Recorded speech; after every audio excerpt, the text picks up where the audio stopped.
prove the statement using the epsilon delta definition of limit. So we have the limit as x approaches 1 of x squared minus 2x plus 2 equal 1. Given any epsilon greater than 0, we want to find a delta greater than 0 such that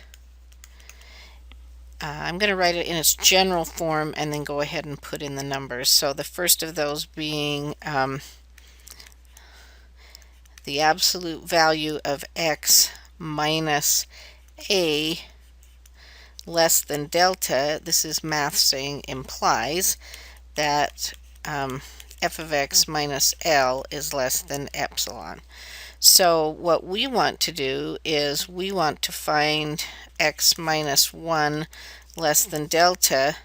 That implies then that x squared minus 2x plus 2 minus 1 is less than epsilon.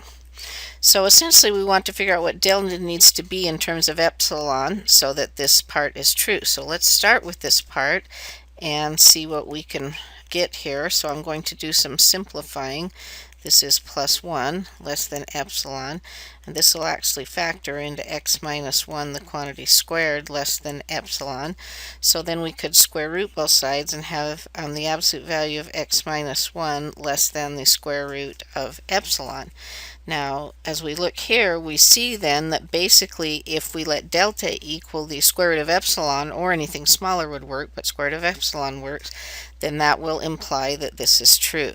So we're going to take delta equaling the square root of epsilon. So then we would have that 0 less than x minus 1 less than square root of epsilon, which is delta, would then imply that if I squared both sides, we'd have x minus 1 squared is less than epsilon.